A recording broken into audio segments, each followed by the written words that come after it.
إن الحمد لله نحمده ونصلي على رسوله الكريم أما بعد أعوذ بالله السميع العليم من الشيطان الرجيم بسم الله الرحمن الرحيم قل اللهم مالك الملك تؤتي الملك من تشاء وتنزع الملك ممن تشاء وتعز من تشاء وتذل من تشاء بيدك الخير إنك على كل شيء قدير تولج الليل في النهار وتولج النهار في الليل وتخرج الحي من الميت وتخرج الميت من الحي وترزق من تشاء بغير حساب لا يتخذ المؤمنون الكافرين أولياء من دون المؤمنين ومن يفعل ذلك فليس من الله في شيء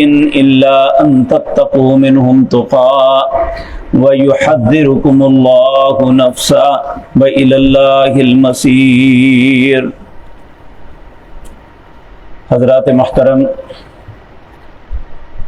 یہود کو یہ زوم تھا کہ بادشاہت، نبوت اور رسالت یہ انہی کی میراث ہے، یہ اور کسی کو نہیں مل سکتی۔ حالانکہ اگر دیکھا جائے تو سیدنا ابراہیم علیہ السلام نے جب اللہ رب العزت سے دعا مانگی تھی رزق کے لیے تو اللہ نے کہا رزق سب کو دوں گا، لیکن جب امامت اور رسالت کی دعا کی تھی تو اس وقت اللہ رب العزت نے فرمایا لا ینال عہد الظالمین، ظالموں کے ساتھ میرا کوئی عہد نہیں ہے۔ لیکن ان ساری باتوں کے باوجود ان کے دل میں زوم تھا کہ نبوت اور رسالت صرف ہمارا حق ہے۔ جب اللہ مالک نے یہ نبوت اور رسالت آل اسماعیل میں سے جناب محمد الرسول اللہ صلی اللہ علیہ وسلم کو عطا کی تو یہ ان کے لیے بہت شاک تھا، اور وہ صرف رسول اللہ صلی اللہ علیہ وسلم کی رسالت کا اس وقت اور آج بھی صرف اس لیے انکار کر رہے ہیں کہ یہ ان کی قوم کے نہیں ہے۔ لیکن قرآن کریم میں کئی مقام پہ ہم یہ پڑھ بھی آئے ہیں اور آگے بھی یہ سبق آئیں گے، اللہ نے کہا جو تمہاری قوم سے تھے انبیاء اور رسول ان کی کب مان لیتے تھے؟ تو یہاں پہ اللہ رب العزت جو ہے اپنے حبیب کریم صلی اللہ علیہ وسلم کو فرما رہے ہیں کہ ان عیسائیوں کے سامنے اس بات کا برملا اعلان کرو، قل اے میرے پیغمبر فرما دیجئے اللہم مالک الملک، اے میرے اللہ تو مالک الملک، ساری بادشاہتوں، ساری دنیا کا تو بادشاہ ہے۔ تؤتی الملک من تشاء، جس کو چاہتا ہے تو بادشاہت دیتا ہے، یہ جس کو چاہتا ہے تو ملک عطا کرتا ہے۔ اور یہ بات حقیقت ہے کہ نبی کریم صلی اللہ علیہ وسلم کی جب بعثت ہوئی تو دنیا کے اندر دو سپر پاورز تھی، ایک روم تھا، یہ عیسائی تھے، دوسرا ایران تھا، یہ آتش پرست آگ کے پجاری تھے، اور دنیا میں کوئی تصور بھی نہیں کر سکتا تھا کہ ان کو بھی کوئی شکست دے سکتا ہے۔ آپس میں تو ممکن ہے کبھی ایران غالب آ جاتا، کبھی روم غالب آ جاتا، لیکن کوئی دنیا میں کسی قسم کا کوئی تجزیہ نگار دفاعی ہو یا کوئی بھی وہ سوچ بھی نہیں سکتا تھا کہ ان کی حکومتیں ختم ہو جائیں گی اور عرب کے صحراؤں میں رہنے والے جنہیں لوگ بدو کہتے تھے وہ دنیا پہ غالب آ جائیں گے۔ تو اللہ نے یہ سارا کچھ کر کے دکھایا۔ دنیا کے 7 بر اعظم ہیں، حضرت معاویہ رضی اللہ تعالیٰ عنہ کے دور میں 5 بر اعظم مسلمانوں کے زیر نگی تھے۔ یہ اللہ رب العزت کی عطا ہے، جس کو مرضی دے دے۔ تو اللہ رب العزت نے فرمایا نبی آج اس وقت تک نبی کریم صلی اللہ علیہ وسلم مدینے کی ایک چھوٹی سی بستی کے اوپر ہی ایک اسلامی مملکت قائم کیے ہوئے تھے۔ تو اس وقت اللہ نے کہا آپ کہہ دیجئے اللہم مالک الملک، اے اللہ بادشاہ تو ہے، تؤتی الملک من تشاء، جس کو چاہتا ہے بادشاہت دیتا ہے، وتنزع الملک ممن تشاء، جس کو چاہتا ہے بادشاہت سے معزول کر دیتا ہے، وتعز من تشاء، عزت کسی کی بات کی جگیر نہیں ہے، جس کو اللہ چاہتا ہے دیتا ہے۔ بڑے بڑے باعزت لوگ زندگی میں ایسی غلطی کر بیٹھتے ہیں، العیاذ باللہ، اللہ ہم سب کو اپنی پناہ میں رکھے، ساری زندگی اور خاندان کی عزت مٹی میں مل جاتی ہے۔ اللہ رب العزت ہر انسان پر رحم فرمائے، ایسا وقت نہ آئے کہ جو اللہ نے بھرم رکھا ہے یہ ختم ہو جائے۔ وَتُعِزُّ مَن تَشَاء، جس کو چاہتا ہے عزت دیتا ہے، وَتُذِلُّ مَن تَشَاء، جس کو چاہتا ہے ذلیل کر دیتا ہے۔ بِيَدِكَ الْخَيْرُ، یہ بات یاد رکھیں، ذلت یا بادشاہت کا چھیننا یہ اللہ کا ظلم نہیں ہے۔ انسان کا کردار ایسا ہوتا ہے جس کی وجہ سے وہ ذلیل ہوتا ہے۔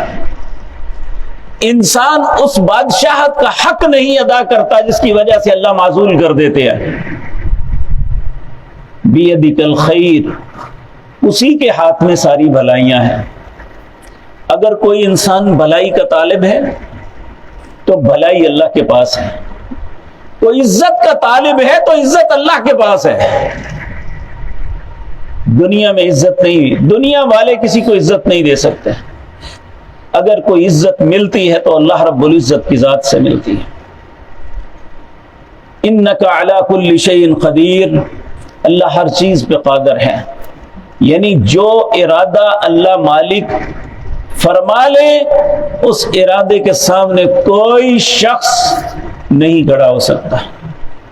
اگر کسی کی ذلت کا سامان کرنا چاہے تو دنیا کی کوئی طاقت اسے عزت نہیں دے سکتی۔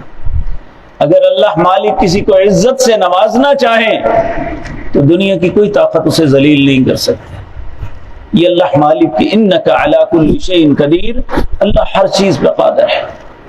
پھر اللہ کی صفات بیان کی کہ ہمارا رب جو ہے، جس طرح سورت کے آغاز میں اللہ لا الہ الا هو الحی القیوم، عیسیٰ ہمارا رب نہیں، مریم علیہ السلام ہماری خدا نہیں، ہمارا خدا الہکم الہ واحد۔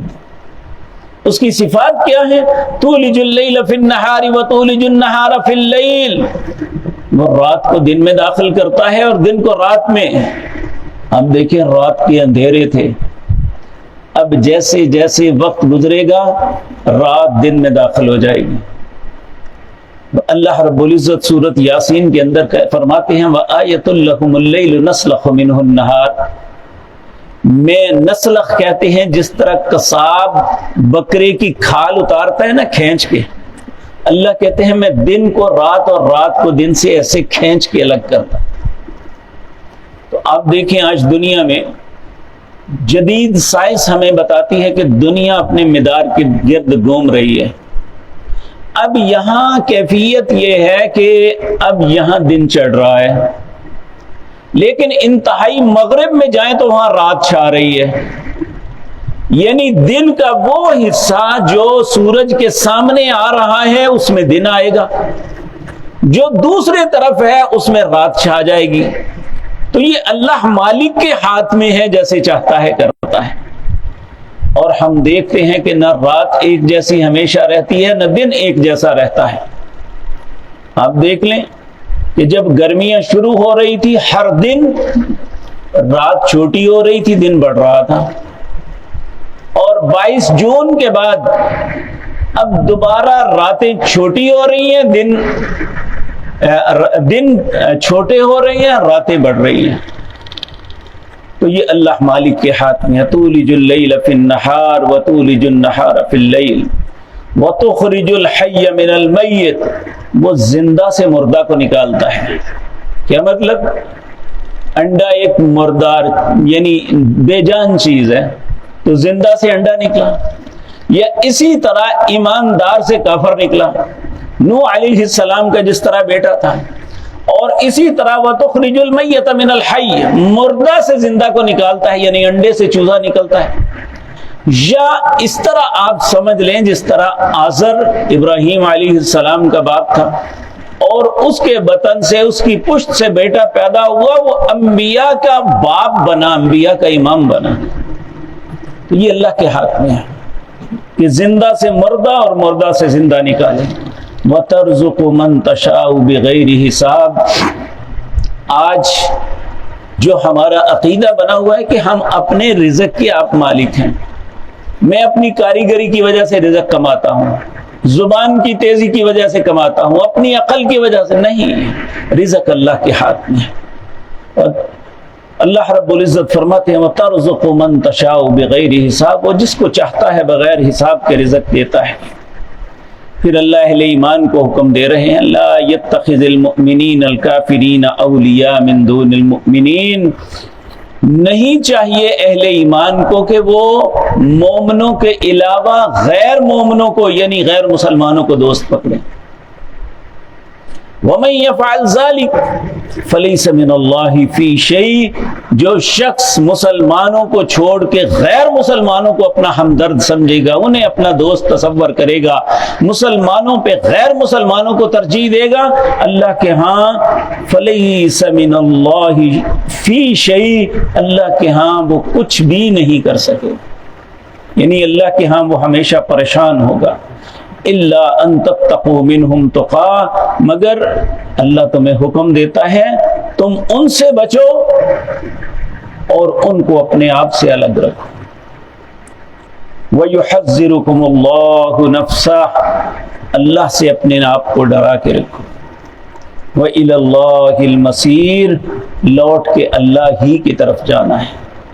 اور یاد رکھیں یہ ہر ایماندار کا عقیدہ ہونا چاہیے، عزت و ذلت کا مالک اللہ ہے، رزق اللہ کے ہاتھ میں ہے، کوئی دوسرا انسان نہ عزت دے سکتا ہے، نہ ہمیں ذلیل کر سکتا ہے، اور نہ ہی ہمیں رزق کا کوئی ذرہ دے سکتا ہے۔ یہ سب کچھ اللہ رب العزت کے اختیار میں ہے۔ اگر رزق کے عزت کے طالب ہیں تو اللہ کے سامنے ہی التجا کرنی چاہیے۔ اللہ ہمیں اپنے در کا ہمیشہ فقیر رکھے، اللہ کسی اور در پہ ہمیں کبھی بھی بے یار و مددگار نہ چھوڑے۔ اقول قولی ھذا واستغفر اللہ۔